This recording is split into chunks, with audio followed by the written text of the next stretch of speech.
this.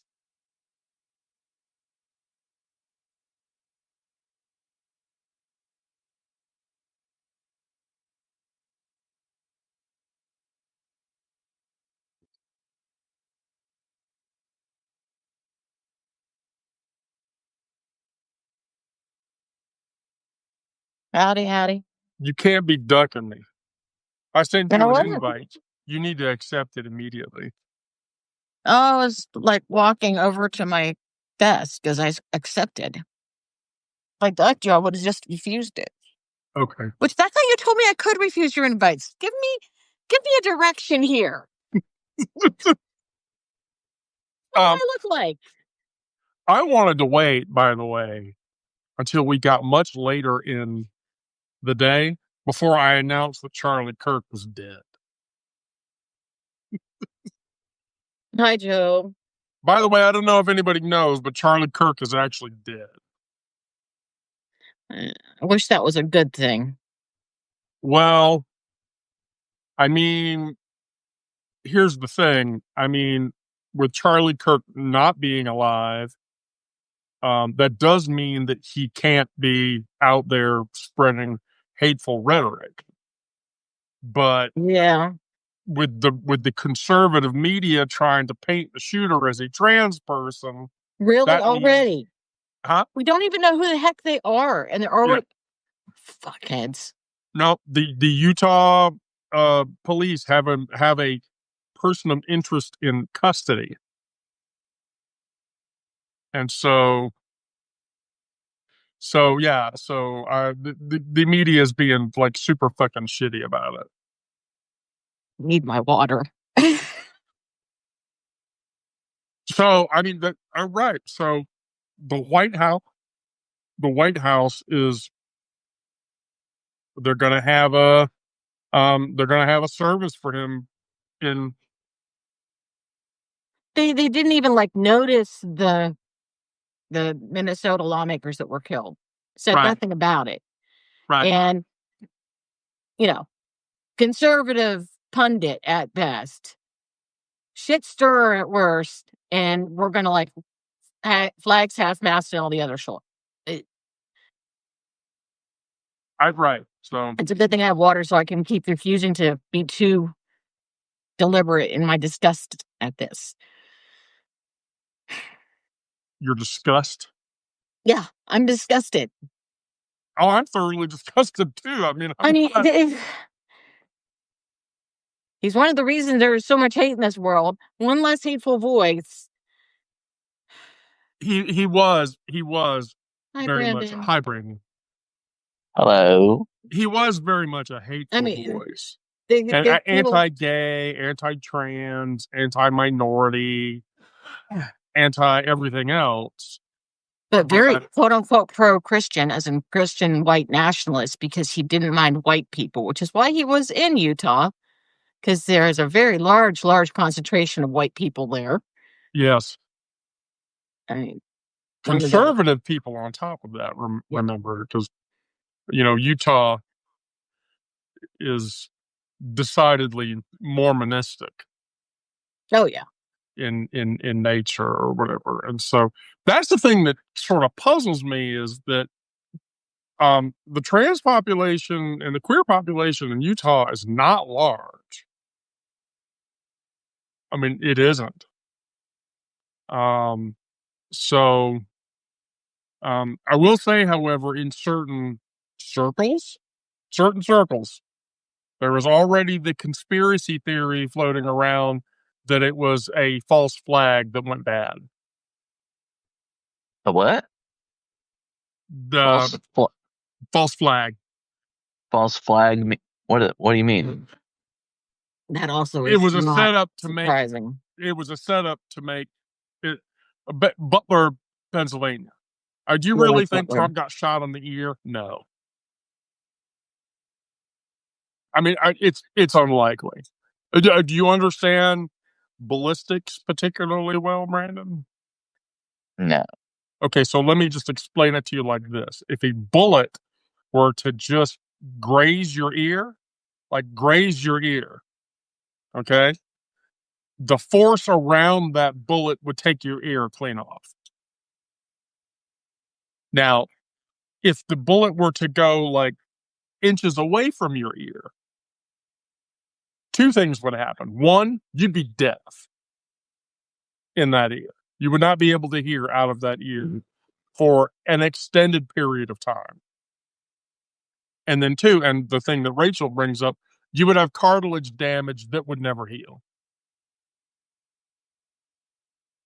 So there's no way that the Butler PA bullet got anywhere near his head and caused blood to appear in his ear. It just no. If you understand how guns work, no, that's not how that behaves. It is dubiously unlikely that happened. And so now the thing that's floating around conspiracy mills is that Charlie Kirk's assassination was a false flag. But yeah, to what Edward says, depending on several independent factors. So yeah, I don't know. But now Charlie Kirk is dead, and Trump is demanding that all flags be flown half-mast. He can't actually demand that. He can recommend it, I think, but I don't think he can demand it.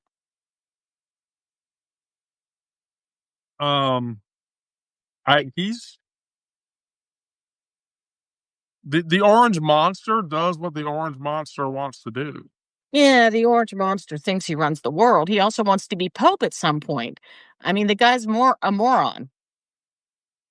He's not even Catholic, for God's sake. Why should that stop anyone?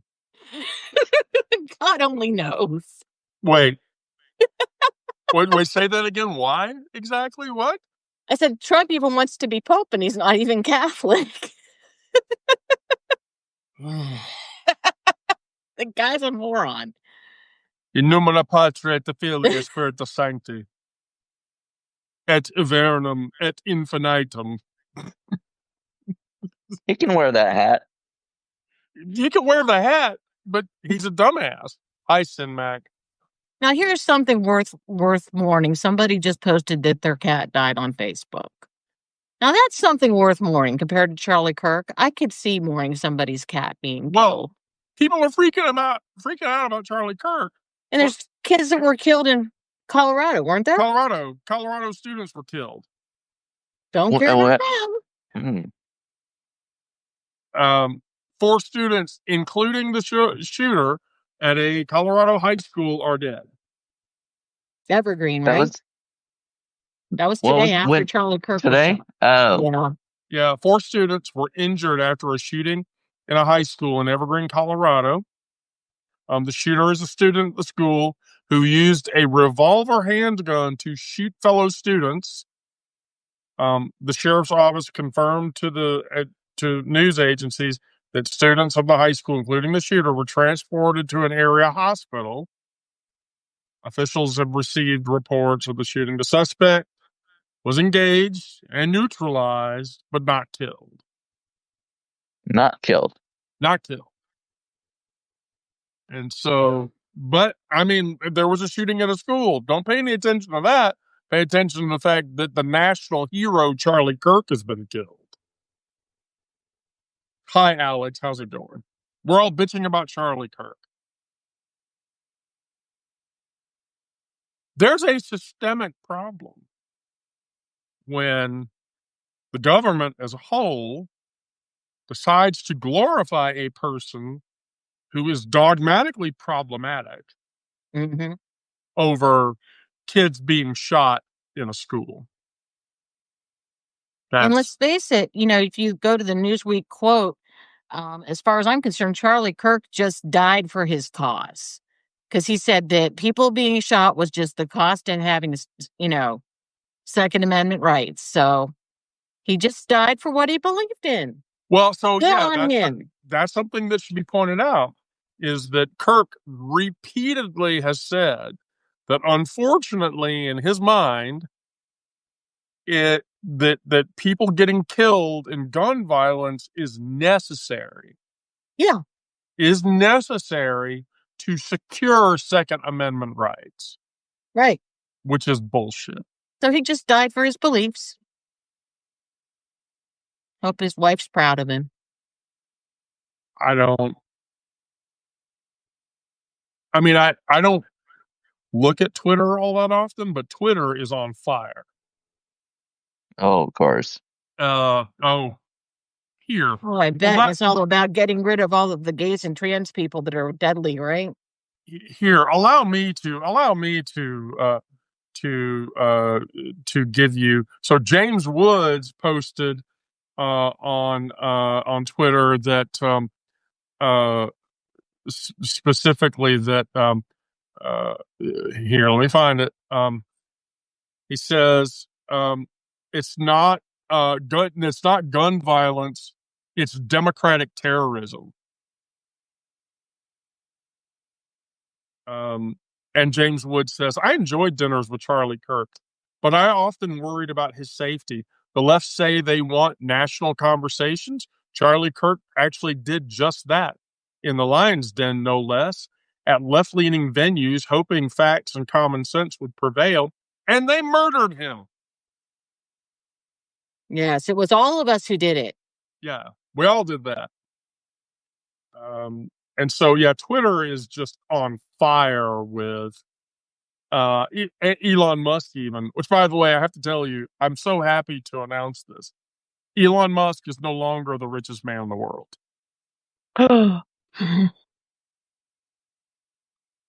Who is? Who is? Hey, Lisa, can I sub you out for Rick? I figured you'd ask. Go ahead. Fuck you. What? I mean, if it's me or Brandon, Brandon's cuter. I'm not even gonna. Goodbye, Lisa. Goodbye, Lisa. Goodbye, Lisa. Oh dear. Where's the Rickster? Because I wanted to have Rick on for this one. The Rick, shooter. Have you been asleep? Did you know Charlie Kirk is dead? Oh yeah. Yes, I very much. Yes. I extremely know Charlie Kirk is dead. But here's the other thing. Maybe you don't know this. Yeah. Elon Musk isn't the richest person in the world anymore. Who okay, in paper. Who on paper? Who has surpassed him? My friend Larry. Sorry, Larry who? Ellison. Oh, yeah. Fuck me. Wow, that guy that skyrocketed. Oracle took a like a dose of Red Bull with a dose of Red Bull. They signed 4 multi-billion-dollar government contracts. I know. My head exploded. That was amazing. So, yeah. Holy cow. So Musk is no longer the richest man in the world, and so now his tiny wee is like. Yes, I'm sure it's just flaccid and all that. That whole thing about richest man in the world. There's a mathematical thing, and I'm gonna bore you with this for less than 30 seconds, but. The fact is that the act of having all that money in stock and not cash is that as soon as you start to sell it off, you create a pricing competition against yourself. So it's a theoretical number, but as you sell it, the price will go down. And so by the time you reach that, whatever number, some magic number of shares left, there's very little to cash in on because you've liquidated it all. There's no more money. And people they hear that, richest man in the world, no, he's not. His checkbook's probably got maybe $1 million at best in it, and at any one time. All right. So that was 20 seconds. That was 30 seconds. Okay. I'm going to teach you a valuable lesson. I should shut the garage door before I join this live. No. I'm going to teach you a valuable lesson. What? The valuable lesson is this. I had a billionaire, one of the billionaires we're talking about, by the way, tell me that at any given moment in his life, he is $1 million in debt at any moment. Wow. I'm not surprised. That's that's interesting. That's a good thing to know. And I'm not surprised. I just sent you a DM on Substack. Can you look at that, please? Me? Yes. Yeah, apparently you, yes. Oh. Yeah, got your computer? Because I want you to read it. Oh, that's something right. So I'm anyway, all so Charlie Kirk is dead. Larry is now the richest man in the world. Yep. And Cash poor. I love it, Alicia. Yeah. Cash poor. Right. And I wanted to, just for grins, I wanted to send out an analysis I did, and this is back in the days when I was, screaming into the void of Substack, where I had like three people read my shit per day. And I did this analysis and I thought, well, here's the deal. If we take that top top 1% and extract the wealth, the dollar amount, we end up with roughly 40. I want to make sure I have this right. I think it's $43 trillion that is concentrated up into that top 1% just in the United States. And then I looked at it in a very linear way, not like what I just described about how being, I just said if you really literally could just convert all of that paper wealth into paper money without fucking up the entire economy, what could we do with that, right? And the analysis was partly generated off of a model that a guy at Stanford came up with back about 15, 20 years ago. And it was really cool. I mean, it's unbelievable in wealth redistribution. If you look at just what can be done with that kind of money, we could build 20,000 hospitals. I mean, just these are things off that I remember off the top of my head. 20,000 hospitals. We could have an entire network of Silicon Valley startup type of entrepreneurial hubs in the United States. We could have trained doctors. We could cure world hunger. We could do all this, and we would still have lots of money left over before I even get down on the lower parts of the list. And it was kind of fascinating to do using the same parameters of the model, but just plugging in, the wealth that is in that 1% at the top. And it's yes, we're all sitting here cash poor or living paycheck to paycheck as a function of people who have just way too much fucking money. They don't even need what they have. They can't possibly spend what they have in their lifetimes if they tried really, really, really hard. So I'd like to try. That would be nice. I mean, yeah, sure. The thing, my one of my best friends ever in life, a dude I worked with going back 20 years now. And one of these days I'm going to be on one of these lives and somebody's going to say, yeah, I remember you. And anyway, this guy, he was like very honed in on what did he want after he reached a certain point in his career. He reached senior vice president in a big company called Web Methods. I don't know if you ever heard of it. But yeah, so remember when Web Methods was a thing before they got bought by that German company? Anyway, he made his money there, or he made his title there, but he was really on this existential crisis of like, what do I want to do with my life? And what is my goal? And so he spent a couple of weeks and we talked about it a lot. Back when I was drinking, we closed the bar a couple of times doing this, and finally he comes back to me one Monday morning. He says, "I finally figured it out on Sunday." He says, "I want to make $2 million because at that amount I can basically choose to do anything that I want, or I can just live off the interest of that income." Now, this is 20 years ago, so, adjust for inflation.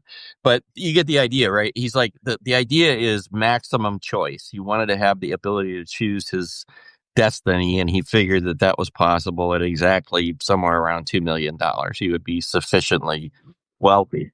And I had an opportunity to check in with him. He became a CEO at a small company in the area in Cleveland. And I checked in with him and he's like, I said, "Did you make your $2 million?" He's like, "Yep." And he says, "And I'm in debt." And I have one divorce down. I'm working on a second. And he says, I don't feel any better about the choices that I've made because I had that $2 million. And I'm like, dude, I'm so sorry that didn't work out for you, but I'm not that surprised. So, yeah. This whole Charlie Kirk thing, though, I want to go to that. Or, sorry, if you were going to say something, I didn't mean to jump. Well, no. I wanted to skip to Brandon. Yeah. I wanted you to read the thing I sent you because I think I did. I think that'd be a good thing to talk about. And Brandon. So, yeah. Stephen King lists his 10 favorite movies of all time. Oh, okay.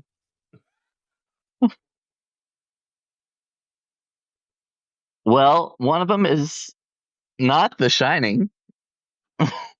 Okay. In fact, he criticizes Jack Nicholson's Performance, yeah.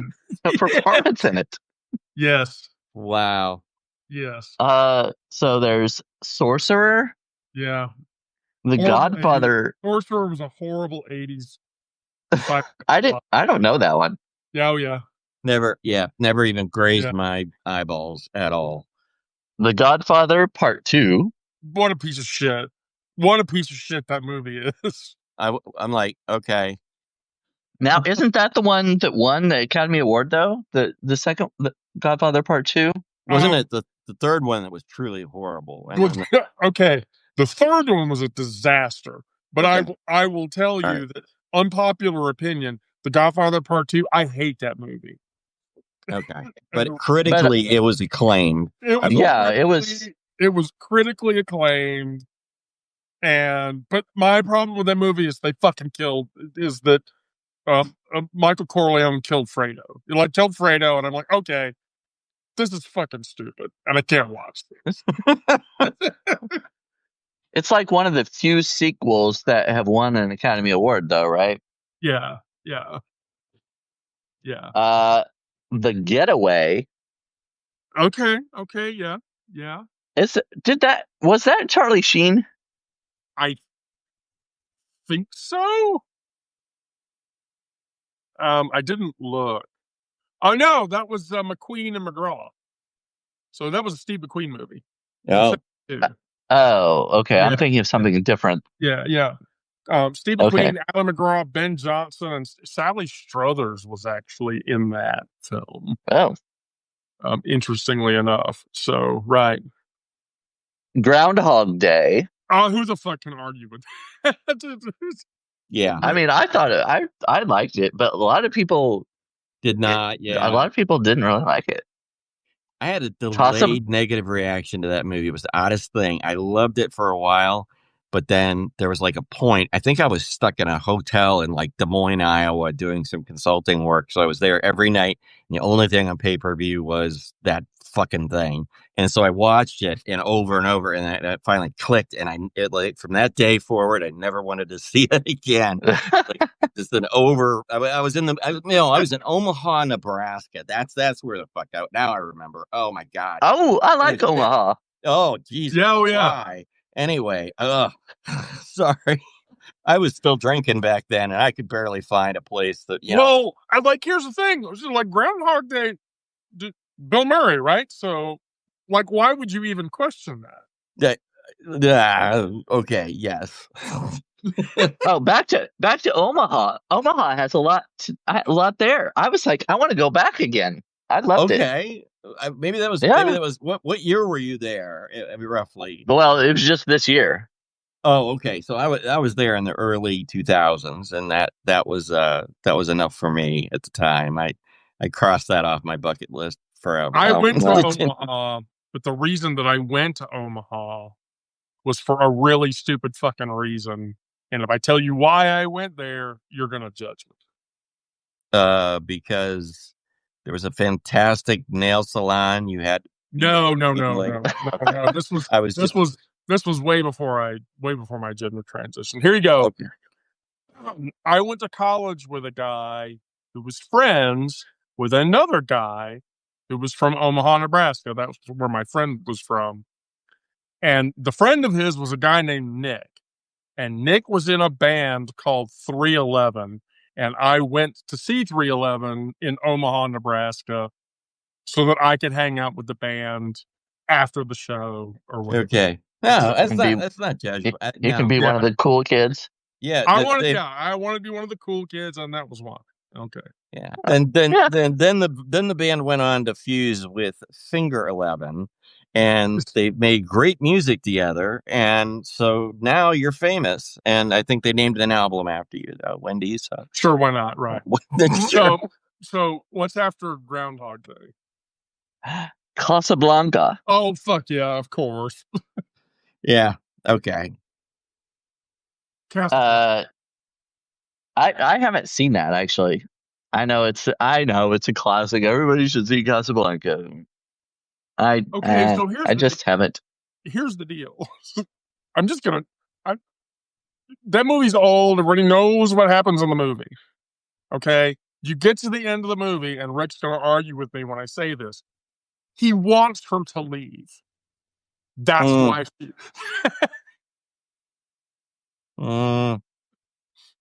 They're having that like moment or whatever, and then everyone's like, no, he wants her to stay. No, he wants the bitch to leave so he could go back to the bar and have a good time.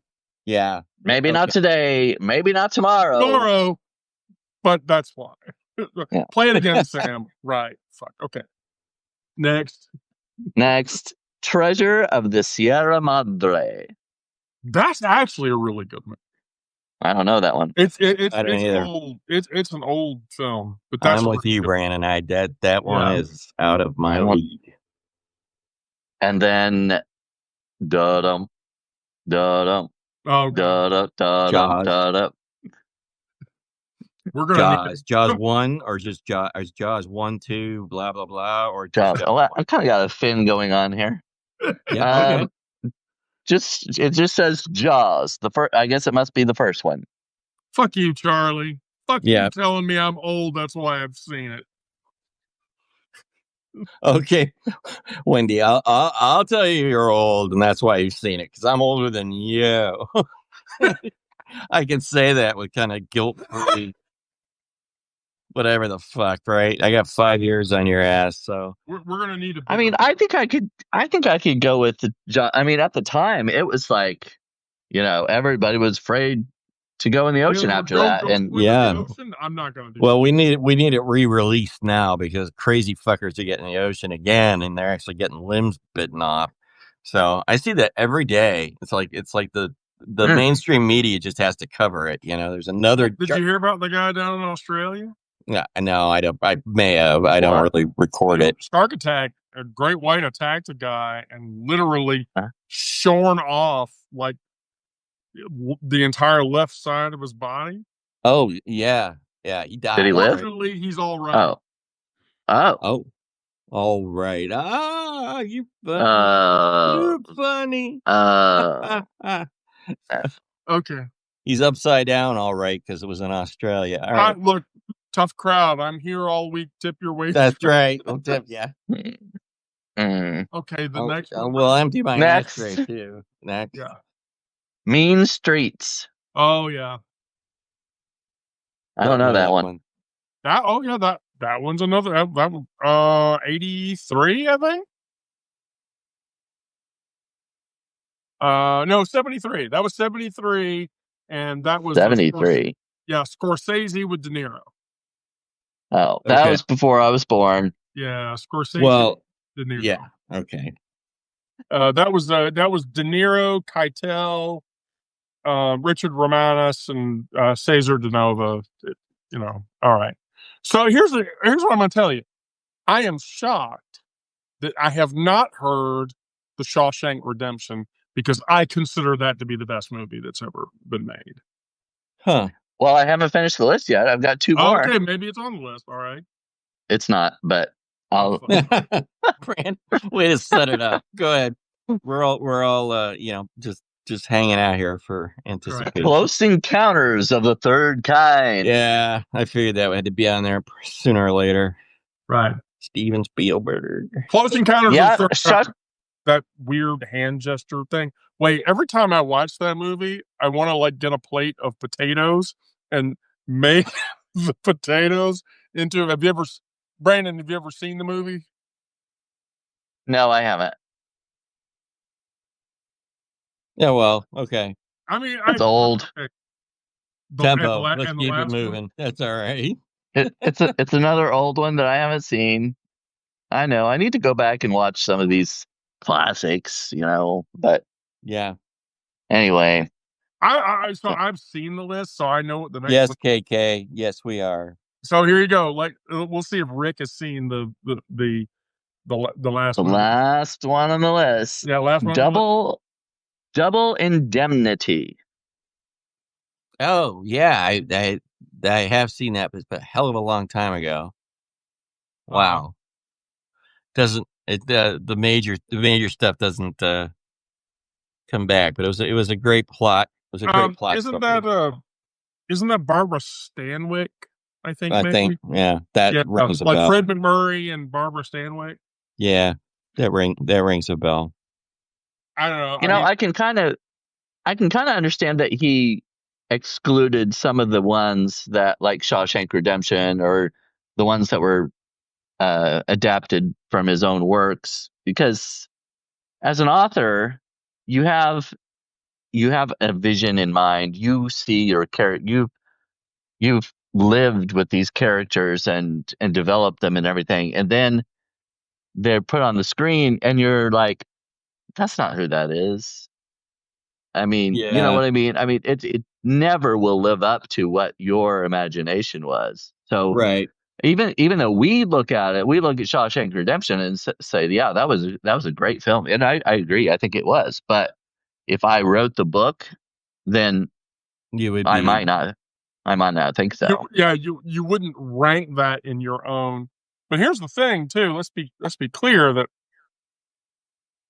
King wrote the story of Shawshank under his Bowman pseudonym because he thought it would not get any traction of any kind.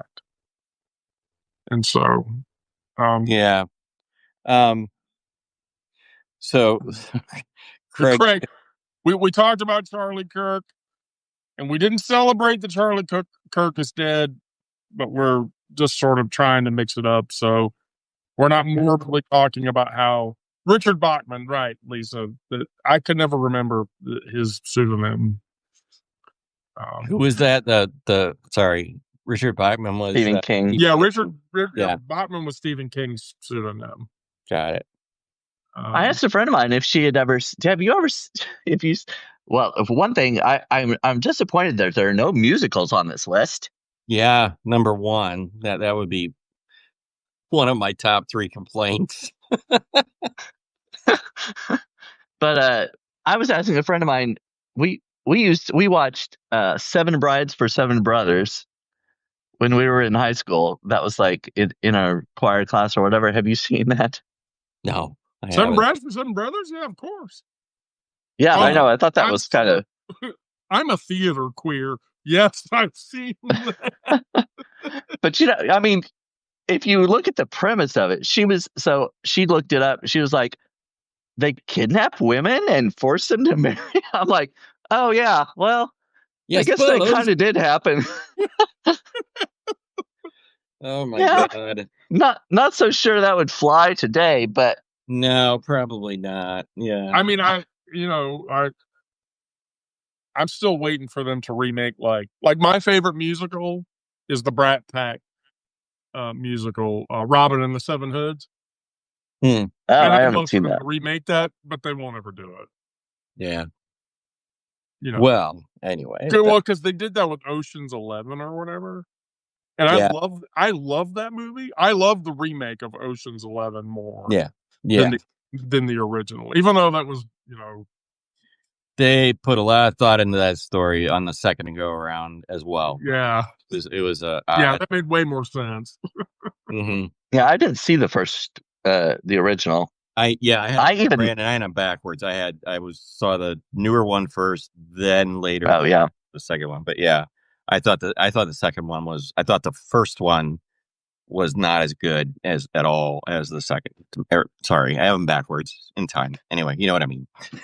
I liked all of them. Ocean's The 12, sequels, yeah. and I liked the one with Sandra Bullock. The women. All the women. I thought that one was really good too. Yeah. Well, that was like brilliant. But get this. I was reading the other day. They're going to do it again. They're going to make another. They're going to make another Ocean's movie, and I'm like, with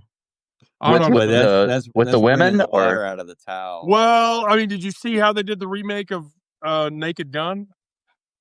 Mm. Well, I saw that they. Yeah, I haven't seen it, but so in the remake of Naked Gun, the trailer is hi Rouser, is that Liam Neeson is Drebin's character. Okay. Yeah. Maybe it's Gad is the guy that did George Kennedy's character, and then I forget the person of color they got for, OJ's character or whatever. But they're all sitting in this long hallway, and Neeson is looking at a picture of Leslie Nielsen saying, "Dad, please make sure I do a good job." So then it goes to Gad, who's like the next guy, and a picture of George Kennedy's there, and he's like, "Dad, please make sure I do the right thing." And then it gets to the guy that's OJ's opposable character, and he's like, "Dad, make sure wait, never mind." Oh man, that's funny. I haven't seen that one. Yeah, it just came out. Maybe I don't know. I'm old now, so I don't go to movies near as much as I used to. I feel bad. I haven't gone. The last movie I went to see was Wicked. Yeah. So you movie, right? You didn't go to the musical? No, you know what? Because that musical's awesome. Here's my only bragging rights to anything on musicals, which is just by sheer coincidence of my employment, I got to see Wicked in Cleveland. No big deal. New York, Broadway, and London. All three live performances.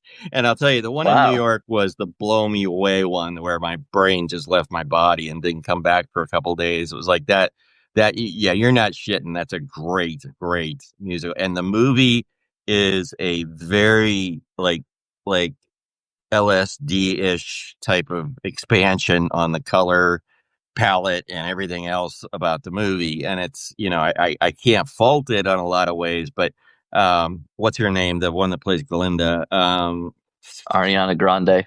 Thank you. Yeah, Ariana versus the original cast member, the Broadway lady that did that is not Chenoweth. Chenoweth is it's a very different approach. Different. That's all I can say. They're not the same. I have both soundtracks. I listen to them and from time to time, and they're worth it. It's worth it. So we're gonna get We're gonna get part 2 out this fall, right? Yeah. Okay. Yeah, they've been. Rick, do we need to have I don't get it. What the hell did I say?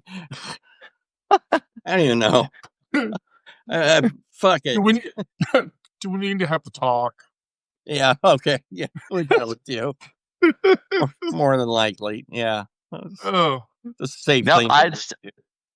I loved the movie. I haven't seen the live musical, but yeah, I love the musicals. It was so good, and I love Ariana Grande. She is such a I mean, her voice, she can do so many things. Range, and she's got lungs on her that go down to the shows.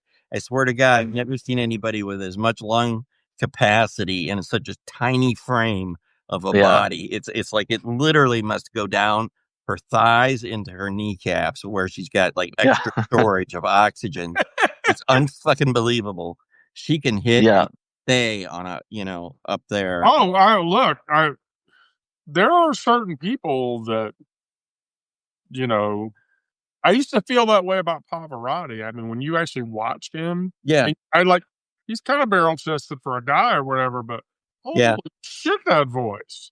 Yeah, and most of us are born with most people are born with about 3.5 to 3 3/4 liters of air in our lung capacity. And you look at Pavarotti, for example, he had 5 liters of air. And I don't know what Ariana Grande's amount is, but I know it's been measured and it's probably somewhere out there on the internet. But people like her with especially small frames and of Latinx type, back, they can sometimes clock in like with a body weight of 105 and still have 4.5 liters of air in their lungs, and still, there's nothing abnormal about it. But it's like, wow, she just blows me away. So, and I think she's so funny. I mean, she's a really good actress, actually. Yeah. I mean, that's not her original chosen profession, but she does such a great job, I think. Well, she was, this is going to sound really weird, but I used to go when I was working this really stressful job. I'd come home and I'd flip on, what was it, Nickelodeon, and I would watch SpongeBob SquarePants. Yeah, you can laugh at me all you want, but I'm not laughing. I watched SpongeBob. I would zone out on that because you know what? There's nothing I have to fucking pay attention to. And then right after that was that damn it, the name of the show escapes me, but it's where Ariana Grande played the airhead on that as a kid. And it was like she and her partner or whatever in the thing. I sit there and just watch it and like zone out on this meaningless crap that was coming out of their mouths. I didn't pay any attention to it. It just went in and out.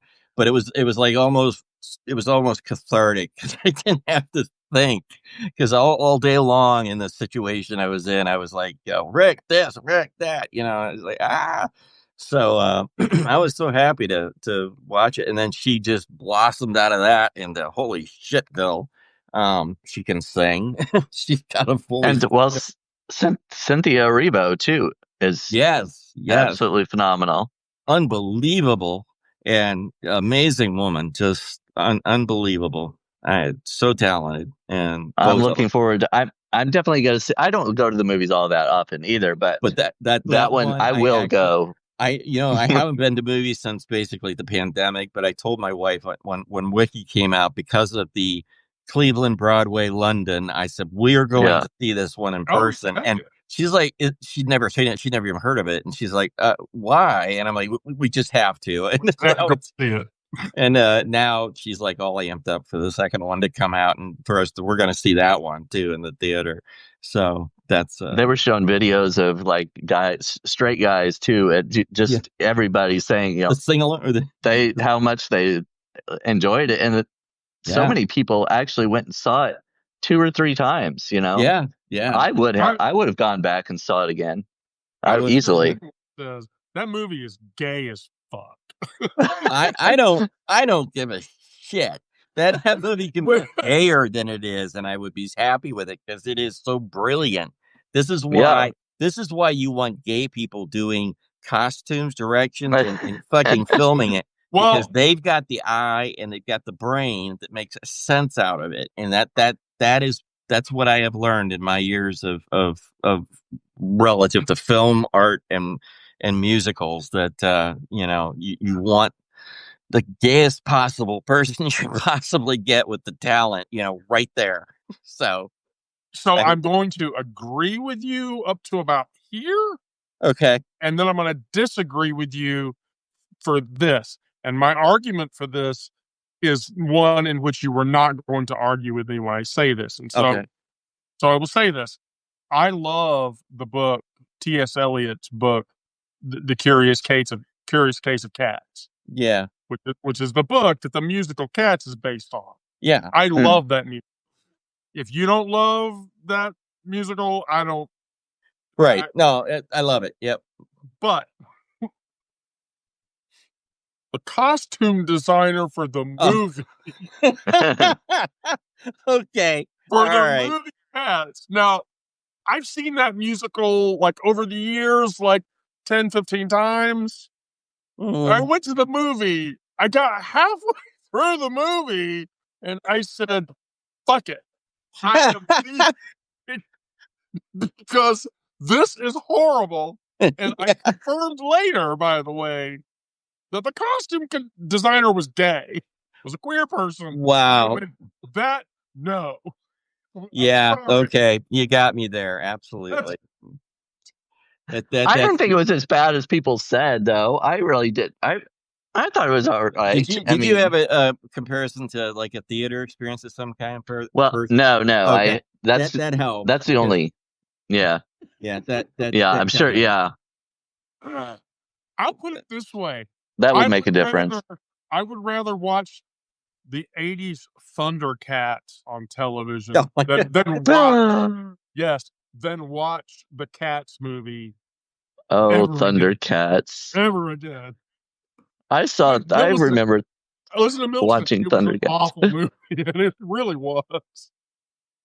But that was like Ian McKellen was in it, and so I was like, oh my God, if McKellen and Judi Dench are in it, that means it has to be great, right? Yeah. Taylor Swift, Jennifer Hudson. I mean, how can you go wrong with that? What can possibly go wrong there, right? That's for sure. And wow. And then, I just had a thought and it dropped right out. I hate that about being my age. But anyway, yeah, there was something about another movie, but whatever. On the tail end, Rick, I'm willing to drag you into the queer discussion at the end of today's show. Okay. Because it involves Milo Yiannopoulos and Candace Owens. Okay. So you know who those two pieces of shit are, right? Well, Candace. I know who Candace Owens. Fuck her. All right, excuse me, but let's start with fuck her. Yeah. And her recent reversal on shit that I've watched her do in live TV, and it okay. But the other guy, whoever that was, it doesn't. I'm sorry. It's like I've been a long day, so it didn't register. I haven't even slept. Milo Yiannopoulos was an influencer. Okay. And he's British, and he was a political commentator.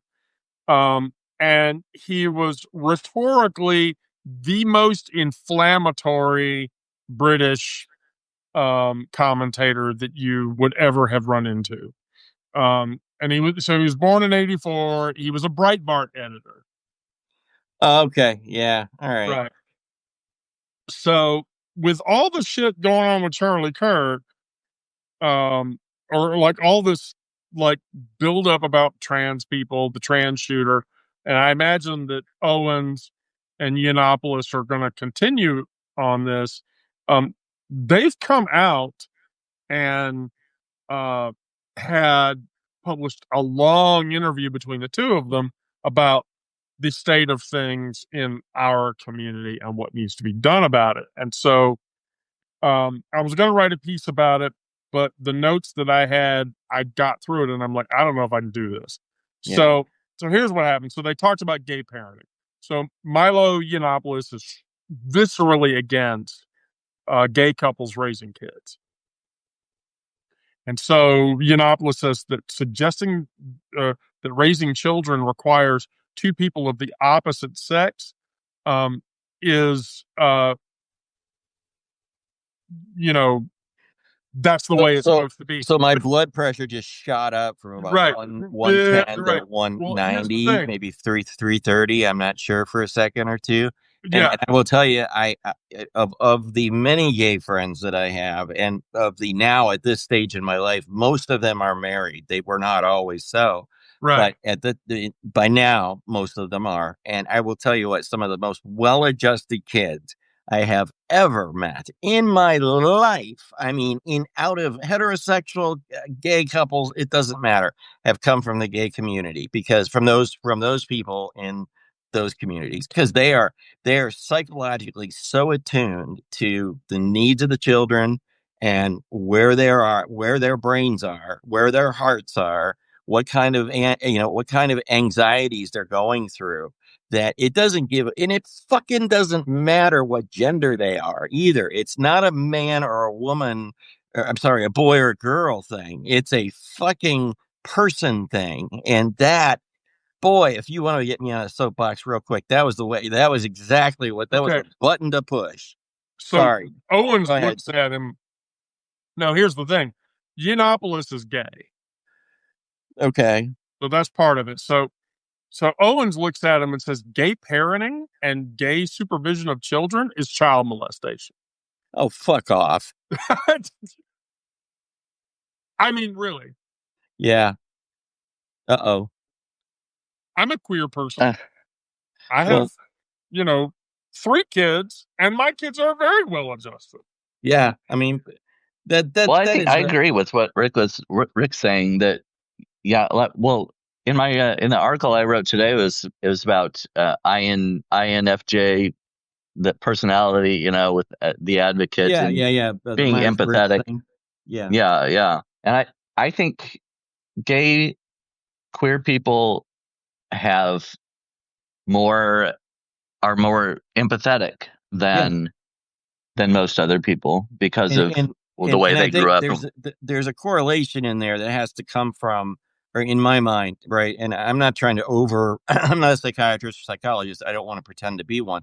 But what I do find to be kind of universally true is that there is a level of human interaction and human suffering that has happened with almost every gay person I've ever met, where they've had to go through this self-doubt, this level of confusion, of trying to normalize, you're trying to figure out what's normal for them and what's right, and with varying degrees of parental, either disabusing them or encouraging them, depending on where the parent stands. So there's a lot of variety in that thing, but the empathy comes from it, and out of pain comes empathy. It's a product of it, and that I know happened to me as well. And I don't. There's a I'm not going to get into myself right now, but the bottom line is I'm very empathetic to a lot of people, but I've also been through a shitload of pain to get there, right? And I didn't just hatch out of an egg this way.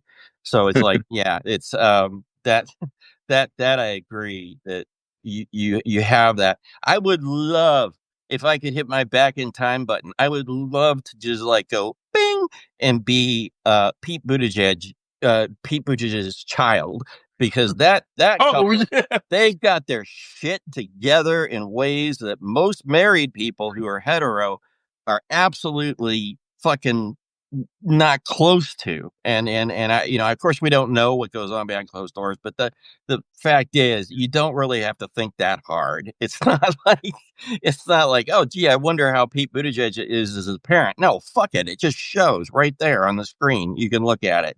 He's either a really good actor or else he's just telling the truth. So here's like the tantamount. So Yiannopoulos in the conversation then turns around and says, and I have a problem with this. He says, gay people are inherently dishonest. Fuck off. And here's why. Wait for it. Here's why. Because when they're in the closet, they're lying about their sex. Yeah. Fuck off. Holy fuck. You fuck off all the way from here. Yes. And then you go over here and fuck off there. Because that is. But you're saying he himself is gay, though, right? Right, yeah. Well, he's ex-gay, but he still lives. Oh. Well, did he go through some conversion therapy shit? Yeah. EDMR and Lisa, I'm totally with you on that. Like, adulterers. Fuck really? Yeah. Okay, come on. But then here's the big one, and so I'm just gonna ask, are either of you Randian people? What now? Do you ascribe to Ayn Rand? Okay, so that's what did you say, Brandon? You don't know? No. I mean, you don't really. You're not in a like. Are you underinformed on Ayn Rand, or are you just not? You just don't have an opinion. I'm just trying to understand. I'm not informed enough to give an opinion on it. If you've never read her, just do yourself a favor. Don't. Well, okay, but I will say, I will take a different position on this. Maybe we can have an interesting conversation. I think you should read it, And the reason I think you should read it is because you need to exercise those muscles in your brain that are key to critical thinking about the self, about the idea of selfishness, and the idea of altruism. And you need to really, really grind your gears on altruism, because she believes that there is no such thing as an altruistic move. It is everybody is self-interested in everything. Yeah, everything comes from that. Yes. And you can believe that. If I've got a book on the floor down here that I could show you and pick you up, tell you what it is. But the thing is, if you read it and you really, really think it through, you have to come. She hates, by the way, Immanuel Kant, the philosopher. If you yes. Okay, so she can't fucking stand him. She wished he never existed on the earth, and that's because he has this basically, that selflessness is the goal, and that there is a idea of just operating altruistically, which she completely and wholeheartedly disagrees with. She thinks that everything can be rooted in selfishness, in a healthy sense of self. That she uses those words. It's a healthy sense of selfishness. Yes. And so when you ask me the question, do I ascribe to it?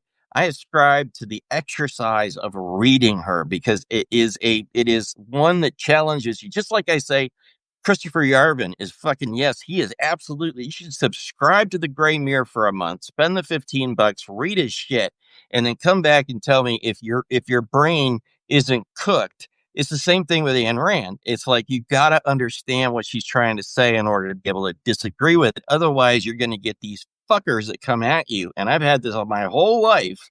These fuckers that want to have an intellectual debate with you about selfishness being it. My brother's one of those people. He is an atheist, and he is an Ayn Rand dude. And he thinks that Ayn Rand has got it nailed until he turned 65.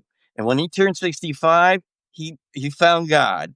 And all of a sudden, Ayn Rand disappeared out of the picture, and selflessness started to take over. His whole character did like a 180. And I was like, wow, where the fuck did 64 and a half years of your life go? Sorry. So I have a very special connection to Ayn Rand. Okay. And I'm want to hear it, yeah. Okay, because you want to hear this. So my ex-brother-in-law, so that's the guy that was married to Gizmo's mom's sister, had a hand-drawn by her portrait of Ayn Rand hanging in his house. And wow, okay. I asked him how he came about it, and at the time he told me, I'm Rand Institute member number 13. Uh-oh. Right. Wait, I didn't. You broke off right there. I'm Ayn Rand Institute something. Rand Institute member number 13. Oh my God! Oh right. Wow. Was that so? I got inundated with that shit, and so the reason that I bring this up is that in the discussion between Owens and Yiannopoulos, they're talking about crime. Now, one of the big things that you take away from Randian theory is that Ayn Rand is very egocentric. Ayn Rand was against welfare, against social program, all of that shit. Yes.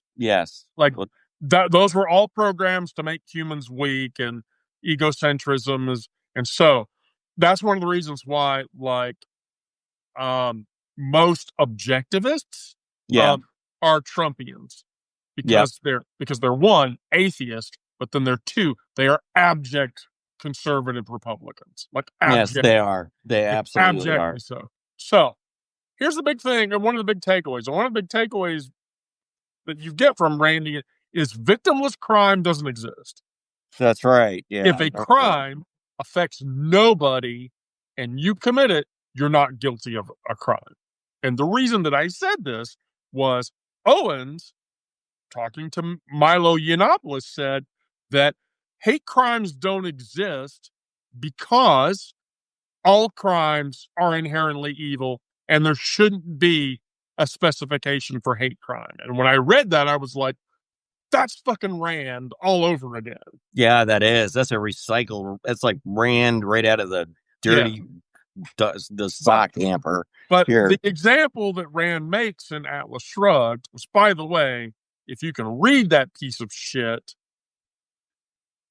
because I want to just tell you. Well, there's a movie in 3 parts, right? Yeah, there's a movie in 3 parts. You can watch the movie, but even that's hard because the book is like 2/3 story, and then the last third of the book, and that's a lot of it, is the fucking John Galt speech or whatever, which is right, super fucking stupid. But anyway, so like Dagny or whatever is like Dagny industrialist. You're right, and he owns a building and he burns it down to the ground. Yeah, and they arrest him for arson, and he's like, "No, I shouldn't. That's not a crime." Right. But it is a crime. Yeah. So, right. Rand what to me it was. I mean, interrupt you. I'm sorry. It's what to me it's like this abstracting like process of taking away the responsibility of being able to like identify, discuss the whole purpose of language and the purpose of these narrowing things that we do with like calling a hate crime, or a class division is because the power of language is exactly the thing that is making that exist, right? It is you're black, I'm white. Well, until I said that didn't necessarily have to be true. Or you're gay, I'm not. You're trans, I'm not. In all these fucking divisions that we've got built all the way through our society right now is the result of people opening up their mouths and using more and more divisive language that splits the atom more and more and more and more until we are fighting our shit against each other. And that is the entire goddamn super meta fucking thought of this whole argument. And it's what in the Charlie Kirk thing, I'm sorry to go off on you like that, but it's just like in the Charlie Kirk thing, we're not going to have meta arguments. We're going to have fucking division arguments, more about, well, these people did this and those people did that. And it's like, well, look, if you fucking back up and look, one guy made a decision to do something that was stupid and killed the man in the process. That's it. Okay. Why? We will probably never know for sure why. And the same thing with the Denver school shootings today. I don't know what happened to those kids, but Jesus Christ, somebody made a decision, and it's like you got to look at it like, okay, that was an independent actor. That person doesn't represent every fucking Democrat on the face of the earth or every fucking liberal on the face of the earth. They don't. They can't. Even if their car was loaded up with, Obama posters from 2012, it wouldn't matter. It has absolutely nothing to do with it because that person chose that particular path. We chose a different one, and sorry. I don't mean to rant, but it's just, no. Your ranting is that's to the point. I hope so, because it's I truly cannot take much more of this splitting. And it's just a game. It's a fucking game to the people who are playing it. They know they're playing us like we're stupid. I'm not that stupid. You're not that stupid. Brandon's not that stupid. None of the fucking people on this call are that stupid. No. We all know. And it's just a choice to get lumped in or say, fucking stop it. Just stop your bullshit. Stop dividing us because we have no reason for it. No.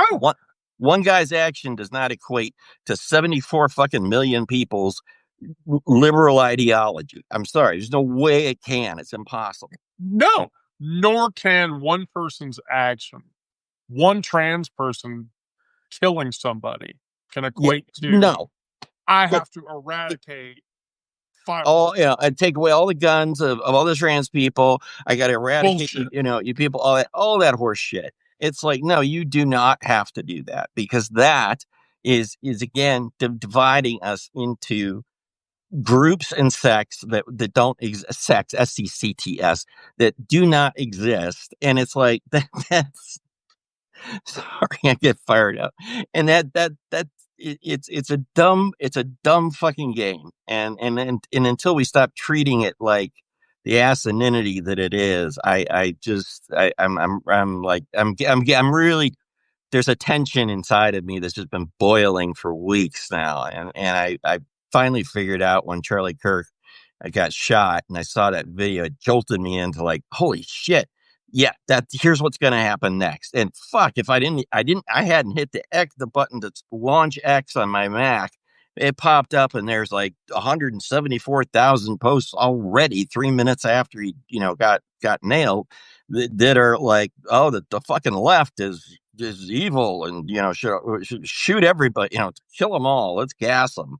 Fuck, like go shove it up your ass, guys. It's the wrong way to look at the world. We're never going to get along. Brandon, all right, I'll be here all week. You can leave tip your server. Please empty your ashtrays in the trash can after you've extinguished your cigarettes fully. Thank you for coming. Lewis Black, that's who I am. Oh man, you're gonna quote Black. I mean, I love Lewis Black. I think he's amazing. But Brandon, the Old Testament is not your goddamn book. It's not a goddamn book.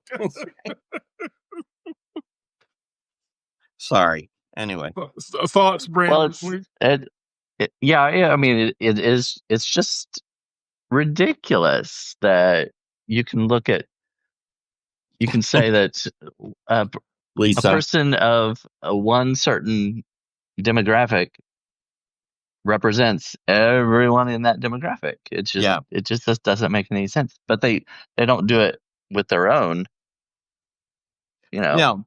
And see, that's that whole thing about. I don't know if there's any data people on the call, but or might recognize this phrase, but this thing is called correlation is not causation, right? Right.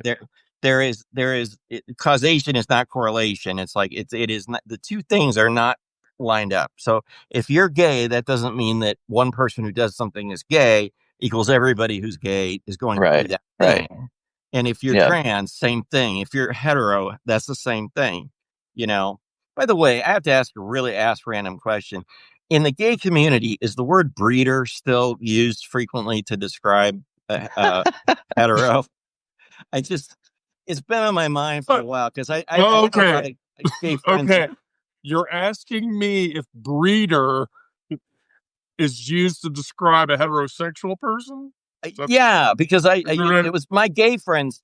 They used to use that term all the time. I haven't heard them use it. I was just curious. Okay. I'm in a safe space. I might as well fucking ask while I got your. Might as well. I'm gonna let Brandon answer that question, but Brandon, if you don't answer that right, I'm gonna do it for you. Oh gosh. No. Well, I mean, I think it's used sometime as a negative connotation. It's a pejorative term. It's not. They're always fucking like nailing me with it. Like, you're a breeder. Shut the fuck up. Okay. Well, right. It's a kind of a negative, but usually in a humorous or kind of sarcastic kind of way. That's right. Yeah. That's where I hear it. That's where. Okay. All right. So it's not a dead term. It's not something that fell off the. No, but depending on which gay circles and queer circles you are in, using that term has an entirely different definitional euphemism attached to it. All right. Maybe you ought to DM me whatever the hell that might mean, because I don't know when I. Oh no, that's easy. That's easy. Okay. So there is a phenomenon in the gay community called bug chasing. Yeah. And Brandon, I know you know what I'm talking about, right? Bug? Yes, bug chasing. Oh, I don't know if I know that. Oh, okay. So here I'm going to educate you then. So, at the height of going into the mid to late 90s, the euphemism of bug hunting turned into people who would contract HIV purposely. Oh, yeah. So that their playing field would be, the rationale. If I continue having sex with guys, I'm going to eventually catch it anyway. I might as well just catch it now and get it over with. I have heard of that. I didn't know there was that name attached to it. Oh yeah. Huh. Yeah, there's So did not know that. Oh yeah, well. Yeah, I knew of that subset of people, but no, I don't think I heard that bug Thanks, chasing. Elaine, by the way. That was a great comment, Elaine. I appreciate it. Sorry. Just didn't mean to interrupt you, Brandon. Sorry. Probably used the word breeder until I had enough friends around me who had kids. Oh.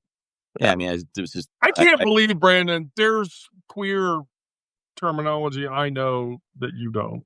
I find that. I mean, it's life. We all learn as we go. I'm out in the middle of nowhere. I'm not always around. It's not like somebody drives down up his driveway with a bicycle in hand. Well, here's All right, the look, updated gay handbook. Here you go. Right, you know? right. No, Brandon, just go to Urban Dictionary and spend like a day or two on Urban Dictionary. Yeah. And then you'll be fine. Soak it all in. Okay. Yeah. Wow. Just if somebody tries to talk you into a dirty Sanchez, don't do it. Okay. TMI. I do not want to know anymore. I do have to tell you, Brandon, I read your article. Which one? The one you published today, because I don't know if you saw it. I cross-posted it to our reader. Yeah. Because I wanted you to get visibility or whatever. But I made a comment there. And so, because you asked a question, so I had to ask with a question. Oh, I don't think I've seen that yet. Oh, it's there. It's there. Yeah, I can even read it to you if you want. Oh, I don't. I mean, I'll So I always asked, did you peg me? And I said no. Right. But oh yes, no, that but question. You want me to? That question. Oh gosh. That was more of a rhetorical one.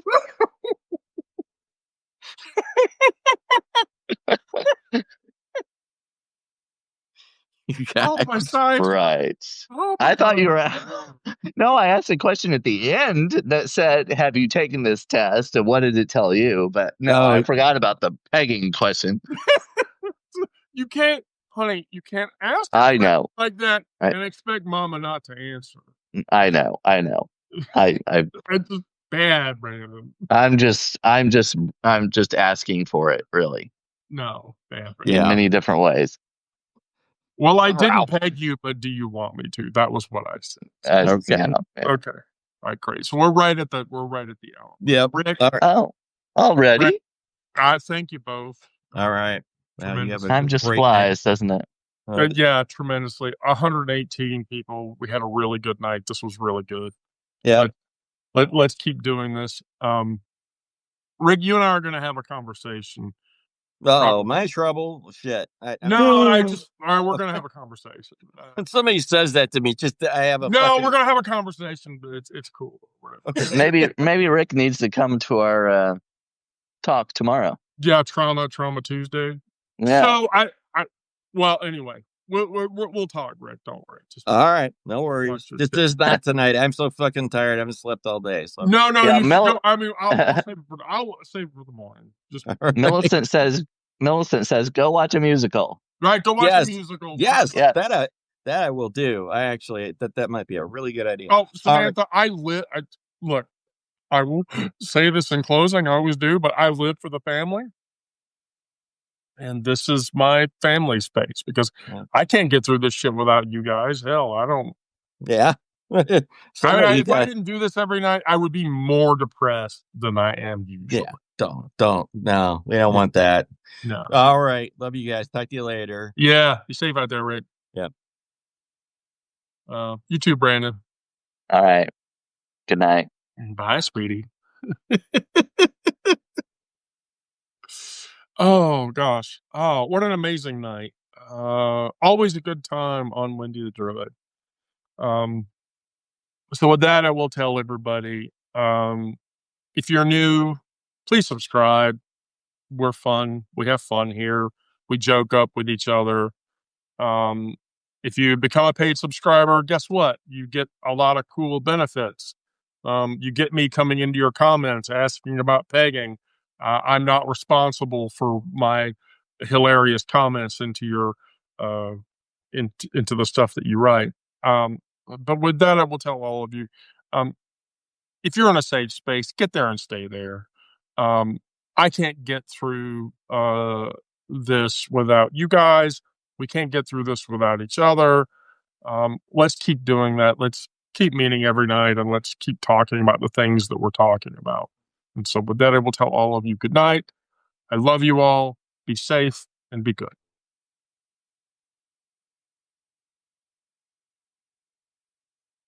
Thank you, Rob. I love good customer service.